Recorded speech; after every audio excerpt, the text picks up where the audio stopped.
Fluorescent lights buzzed. Michael's cartwheels squeaked down the sterile corridor at 11:47 p.m. His fingers found the pink bracelet. Always there, always hidden. The elevator doors slammed open on the 8th floor. A woman in charcoal gray, briefcase welded to her chest, stabbed the 12th floor button. He stepped in, pressed 15. The executive level needed cleaning too. The elevator jerked upward. Shuddered. Died between floors 10 and 11. Emergency lights strobed red, carving shadows across her marble face. Her breath hitched. Sharp. Desperate. His stayed calm. Too calm for a man trapped in a metal box. The silence stretched between them like a blade. "Looks like we'll be here for a while," he said quietly, his voice carrying a strange note of resignation that made her look at him for the first time. 6 hours earlier, Michael Roberts had awakened in the cramped trailer that served as home for him and his daughter. The afternoon sun sliced through thin curtains, illuminating Emma's artwork scattered across their tiny kitchen table. She'd fallen asleep on the couch again, clutching her sketchbook against her chest like a shield. He pulled a blanket over her small frame, careful not to wake her, and glimpsed the unfinished drawing on the open page. A woman in a white coat, standing in what looked like a laboratory. At 7 years old, Emma drew with the precision of someone much older, though her hands shook more each day. The medication organizer on the counter told its own story.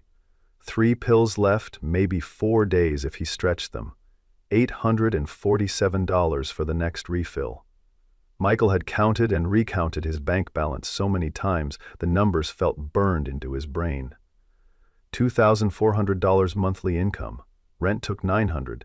Utilities, groceries, and Emma's doctor visits devoured the rest. The math never worked, no matter how many times he tried to make it add up differently. Mrs. Patterson, their elderly neighbor, knocked softly before entering.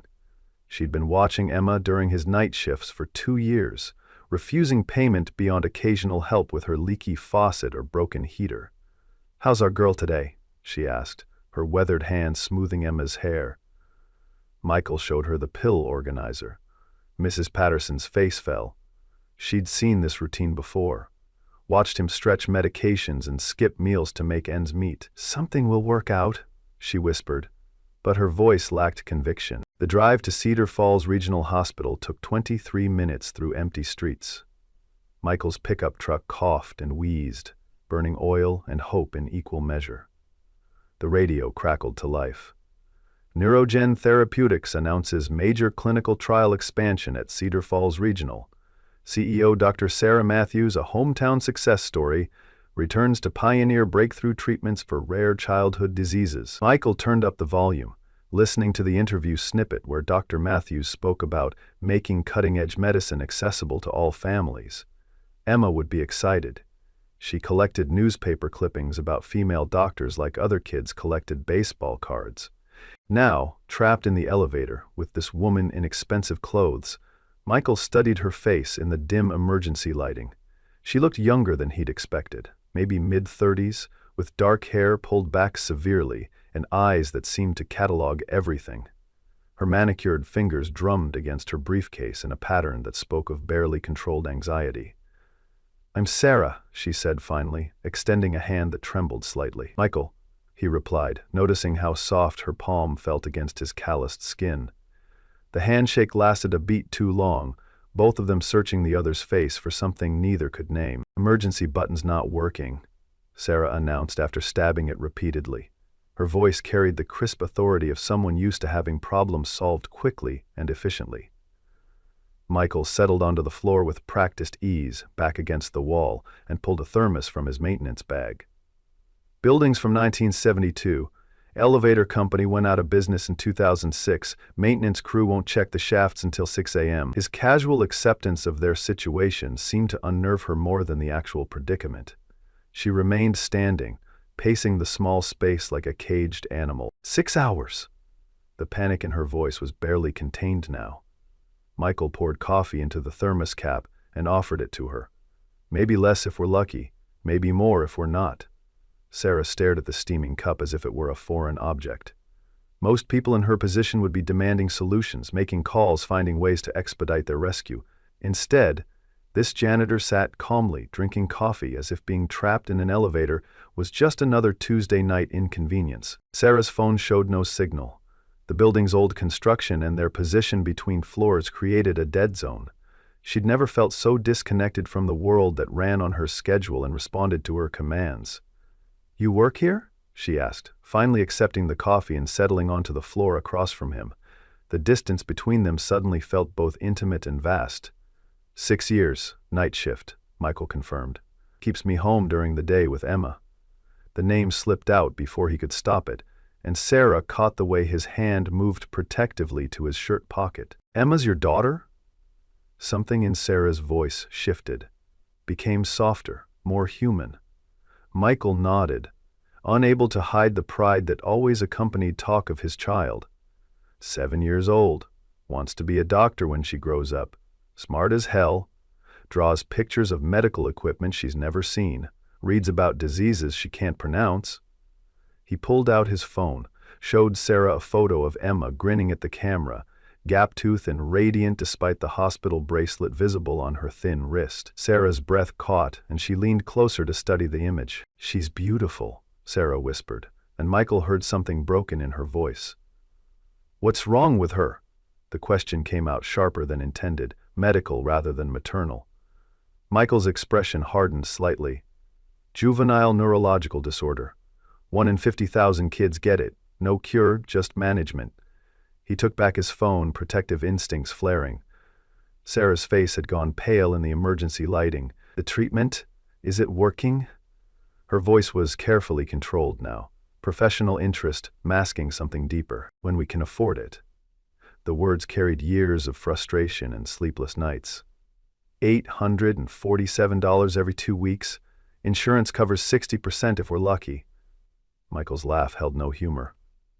"I make $14 an hour pushing a mop. You do the math." Sarah did the math, and the numbers made her sick. She knew those numbers, had seen them in countless patient files, had watched families like Michael's get filtered out by financial screening processes she'd helped design. The silence stretched between them, heavy with unspoken truths.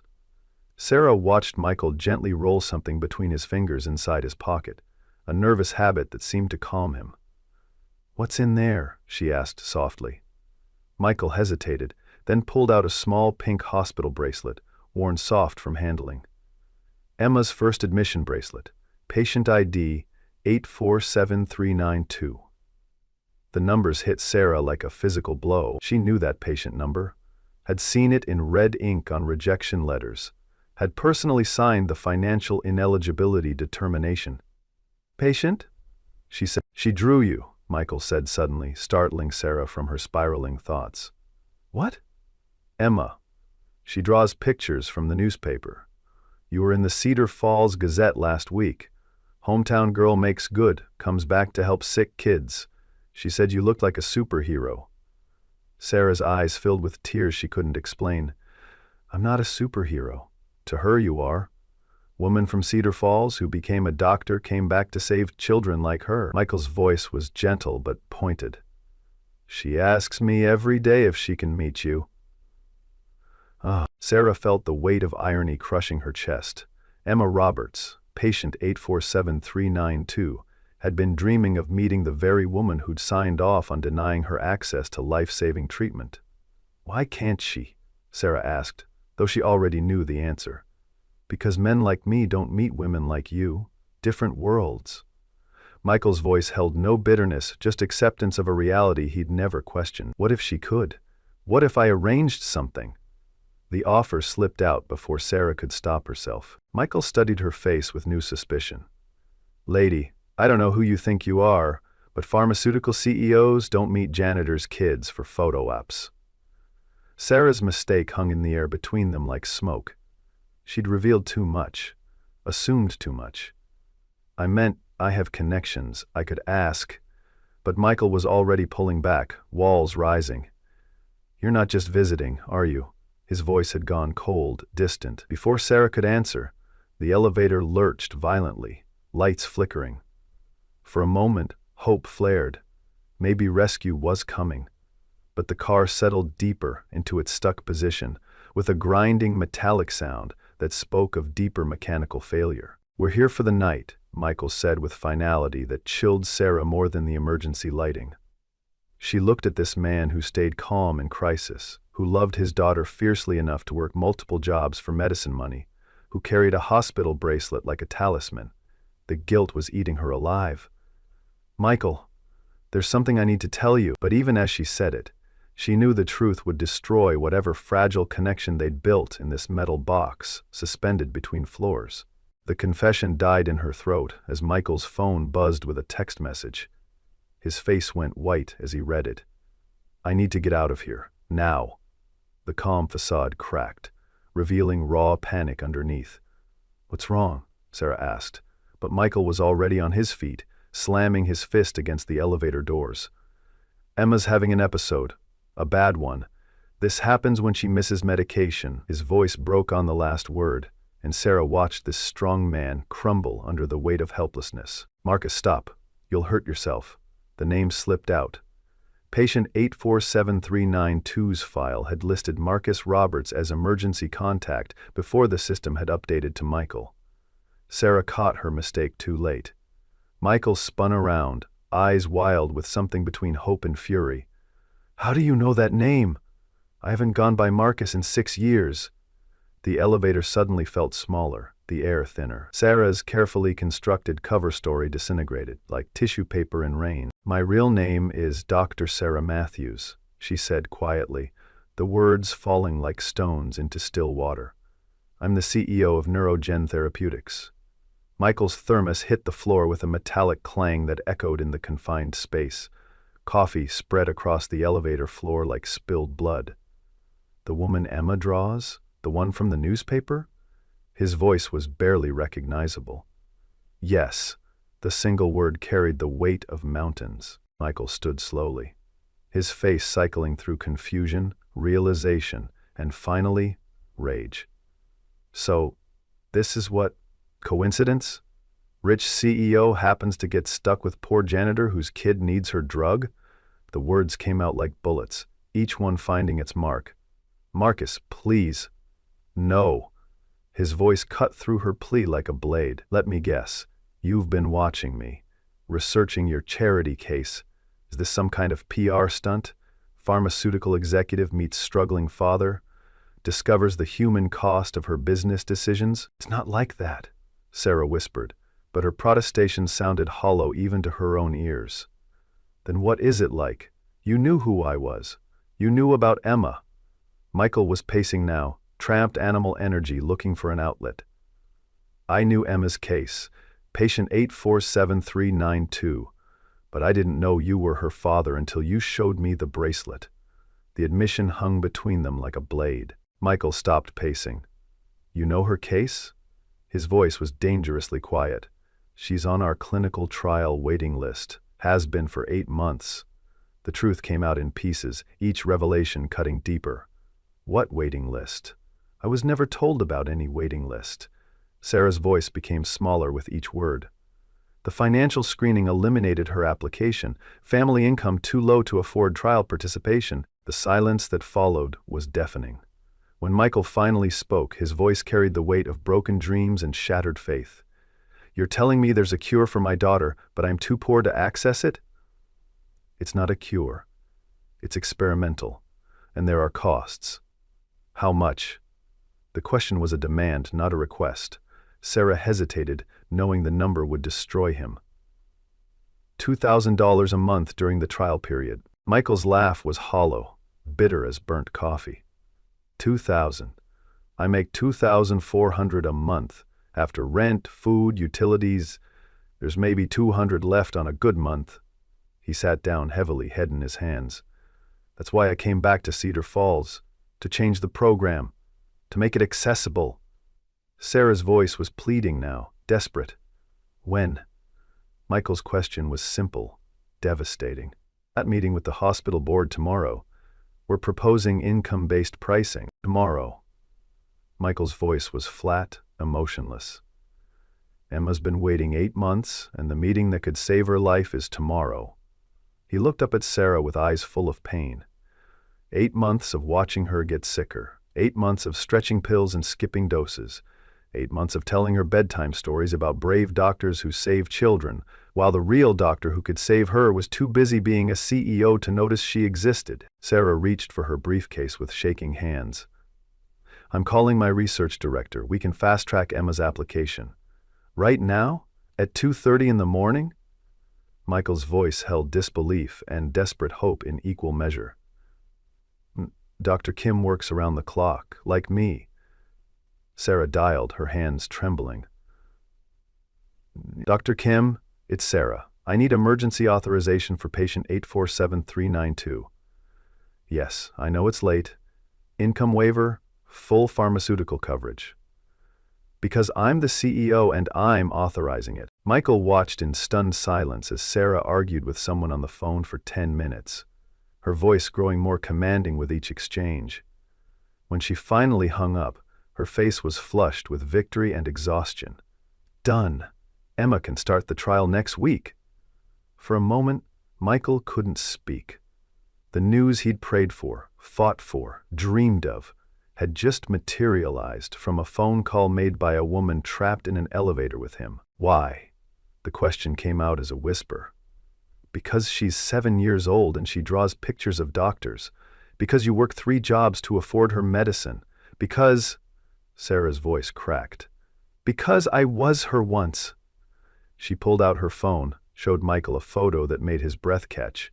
A young girl in a hospital bed, thin and pale, surrounded by medical equipment that dwarfed her small frame. "Leukemia, age 8.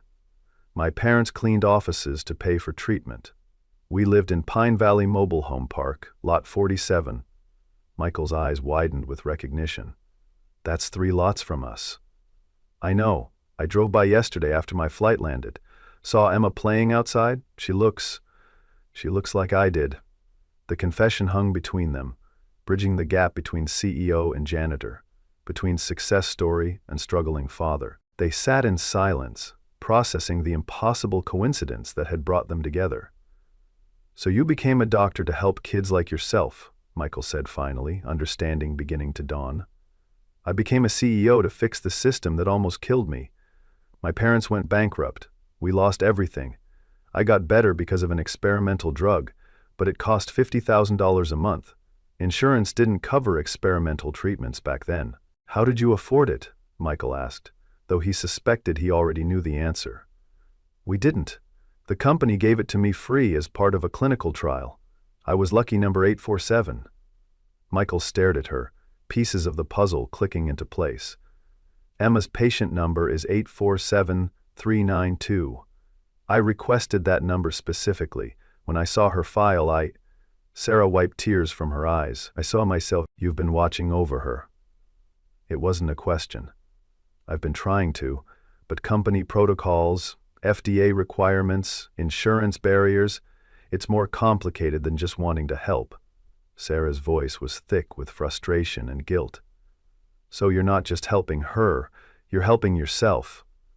Michael's insight cut straight to the heart of it. "What do you mean?" "You're fixing what broke your family. You're saving the kid you used to be." Sarah nodded, tears flowing freely now. "Every child in our clinical trials, I see 8-year-old me in that hospital bed. But Emma, she's exactly like I was. Same age when symptoms started, same disease category, same financial situation. Same mobile home park," Michael added softly. "Same mobile home park." The connection between them felt cosmic now, beyond coincidence. Michael reached over, gently touched her hand. "Thank you." "For what?" "For seeing her, for remembering what it felt like to be the sick kid whose parents couldn't afford hope." But then Michael pulled his hand back, suspicion creeping into his voice. "Wait, if you can authorize this, why haven't you done it before? For Emma, for other kids in her situation." Sarah's face fell, and Michael saw the truth before she spoke it.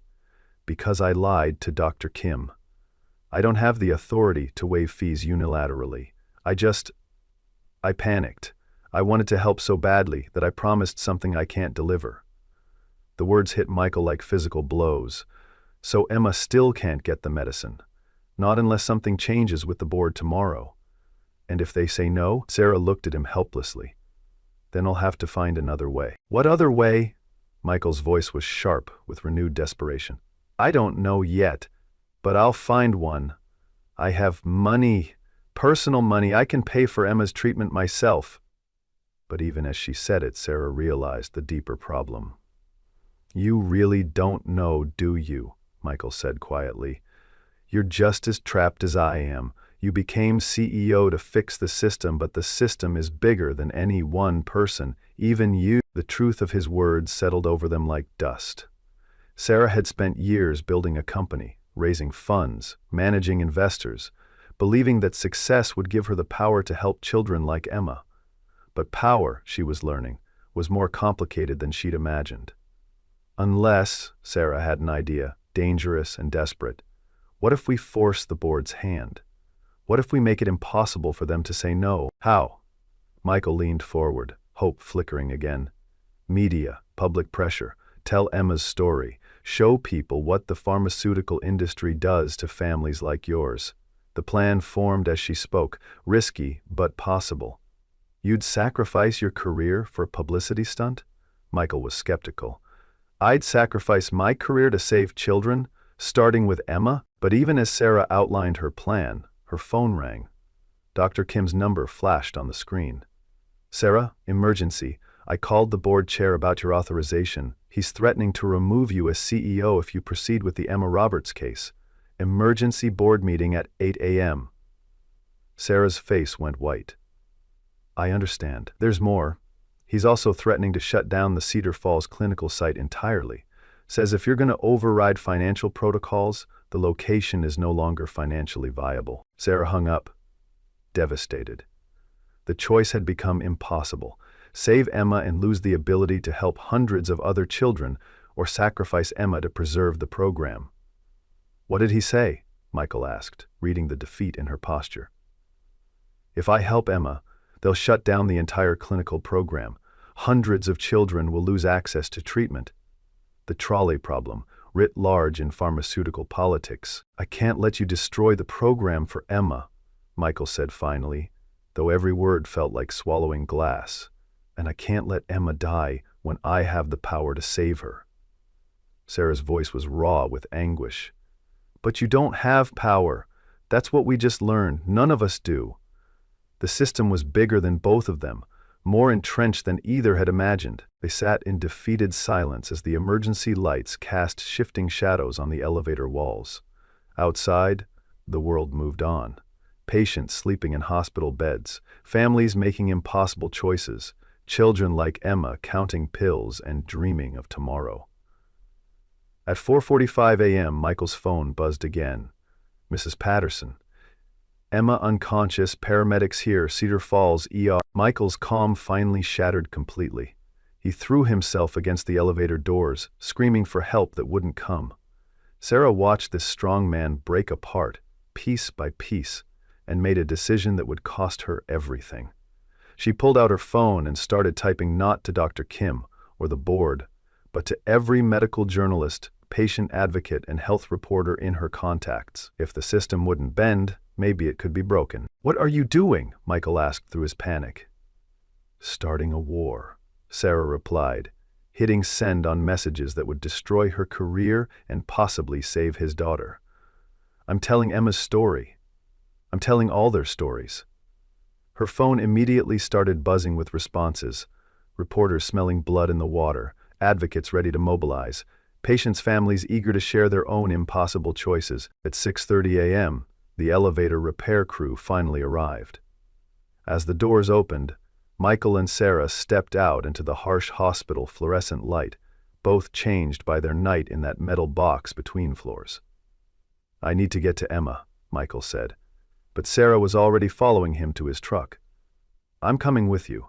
Sarah, you have a board meeting. They can wait. Emma can't. They drove through the pre-dawn darkness in Michael's pickup truck, Sarah's expensive suit incongruous against the torn passenger seat. Neither spoke about the messages that were already spreading across social media. Emma's photo, her story, the impossible choice between corporate profits and a child's life. By the time they reached Cedar Falls Regional, The story was trending nationally. At the hospital, they found Emma in the pediatric ICU, unconscious but stable. Mrs. Patterson sat beside the bed, her weathered hands holding Emma's small one. "She kept asking for her daddy," the older woman said, tears streaming down her face. "I told her you were coming, that you'd fix everything like you always do." Sarah knelt beside Emma's bed, checking her pulse and breathing with practiced medical efficiency. "We need to start her on neural sync immediately," she told the attending physician. "I'm authorizing emergency compassionate use." "Dr. Matthews, you can't," the doctor began, but Sarah cut him off. "I can and I am. Put it in my name, my responsibility." As Sarah personally administered the first dose of the experimental medication, she knew she was ending her career as a pharmaceutical executive. But watching Emma's vital signs stabilize, seeing color return to her pale cheeks, she felt more like a doctor than she had in years. Emma woke around noon, groggy but alert. She saw Sarah sitting beside her bed and smiled, with the gap-toothed grin that had captured hearts across social media. "Are you the doctor lady from my drawings?" Emma asked weakly. "Yes, sweetheart. I'm Dr. Sarah. Daddy said you might help me get better." Sarah squeezed Emma's small hand. "I'm going to try very hard." Emma reached for her sketchbook and showed Sarah a new drawing. The two of them holding hands, both smiling, with words written in careful 7-year-old script. "Thank you for caring." By afternoon, the story had exploded across national media. Emma's story was trending worldwide, with thousands of families sharing their own battles with pharmaceutical access. The board meeting that was supposed to fire Sarah instead became a damage control session, with members fielding calls from senators, advocacy groups, and angry constituents. The pressure became so intense that by evening the board announced a complete restructuring of their patient assistance programs. 3 months later, Dr. Sarah Matthews, no longer CEO but now attending pediatrician at Cedar Falls Regional, made her morning rounds. She'd lost her corporate position, but found her calling again, treating children instead of managing profit margins. Her salary was a fraction of what she'd made before, but she went home each night fulfilled in ways she'd forgotten were possible. Room 314 housed her favorite patient. Emma Roberts, age 7, sat up in bed drawing with steady hands. The neural sync treatment had worked better than anyone had dared hope. Her motor skills had improved dramatically, her seizures had stopped, and her infectious smile had returned full force. "Good morning, Dr. Sarah," Emma said brightly, holding up her latest artwork. It showed Sarah in a doctor's coat, stethoscope around her neck, standing beside a hospital that looked remarkably like Cedar Falls Regional. "This is you now," Emma explained. "You look happier." Sarah was happier.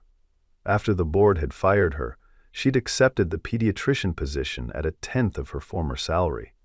But she treated dozens of children on the expanded patient assistance program she'd helped create through media pressure and public outrage. The system hadn't been fixed overnight, but it had been cracked open wide enough for light to get in. Michael appeared in the doorway, carrying breakfast from the hospital cafeteria. He'd been promoted to maintenance supervisor after Sarah had recommended him, and the better hours and health insurance had transformed their lives. "Morning, Sarah," he said, using her first name now instead of the formal title. They'd become unlikely friends, bonded by that night in the elevator and Emma's remarkable recovery. Emma launched into stories about school, friends, and art class. Normal 7-year-old problems that were the most beautiful things Michael had ever heard. No more talk of seizures or medication schedules or the fear that lived in every parent's heart when their child was sick. "Dr. Sarah," Emma said suddenly, "are you sad you're not CEO anymore?" Sarah considered the question seriously. "No, sweetheart. I'm exactly where I want to be." "Good," Emma said matter-of-factly, "because I need you to be my doctor forever." She showed Sarah her final drawing, herself as a grown-up doctor, standing next to an older Sarah, both wearing white coats and smiling. "You want to be a doctor?" Sarah asked, though she already knew the answer. "I want to be like you, help sick kids who can't afford to get better." The words came out with the simple certainty that only children possessed. Sarah felt tears threatening again, happy tears this time. "That's a wonderful dream, Emma." "It's not a dream," Emma corrected with 7-year-old logic. It's a plan. And looking at this remarkable child who'd survived medical crisis and financial impossibility with her spirit intact, Sarah believed every word as they walked to the elevator. The same one where everything had changed. Michael reflected on the strange turns life could take. "How's she really doing?" he asked when Emma was out of earshot. "Better than we hoped. The neural sync is working beautifully. She'll need medication for life, but she'll live a completely normal life. And the cost?" Michael's still worried about money, probably always would. "Covered completely. The patient assistance program covers 15 kids in Cedar Falls now, with more being approved every month." Sarah smiled. "You saved her," Michael said simply. "We saved her. You fought for her, I just finally listened." The elevator arrived with its familiar mechanical groan. As the doors opened, both remembered that night that had changed everything. His calm resignation, her growing panic, the pink hospital bracelet that had bridged two worlds. That evening, Sarah drove home to her small apartment near the hospital. No more mansion, no more luxury car. But her kitchen table was covered with drawings from Emma and letters from other children in the program. On her nightstand, she kept 2 hospital bracelets. Emma's original pink one with patient number 847392, and her own childhood bracelet with patient number 847. 2 sick children, 26 years apart, both saved by experimental medicine and second chances. Her phone buzzed with a text from Michael. "Emma wants to know if you'll come to her art show next week. She's dedicating it to Dr. Sarah, who remembers what it feels like to be a patient." Sarah typed back immediately, "Wouldn't miss it." She looked out her window at Cedar Falls, the small town where she'd been born, learned to be a doctor, and found her way back to medicine's true purpose. Tomorrow, she'd see Emma again, along with 15 other children whose lives had been changed by access to experimental treatments. Children who might grow up to be doctors themselves, who would remember what it felt like to be sick and fight for other sick children. The cycle would continue, hopefully with more compassion and fewer barriers. Sarah touched Emma's hospital bracelet one more time, then turned off the light. Outside, snow began to fall on Cedar Falls, covering everything in quiet, white promise. In the trailer park, Michael tucked Emma into bed, both of them dreaming of tomorrows filled with possibility instead of fear. At the hospital, the night shift began. Janitors cleaning floors, nurses checking patients, doctors saving lives, one small miracle at a time. And in her small apartment, a former pharmaceutical CEO slept peacefully, knowing she'd found her way home to the reason she'd become a doctor in the first place.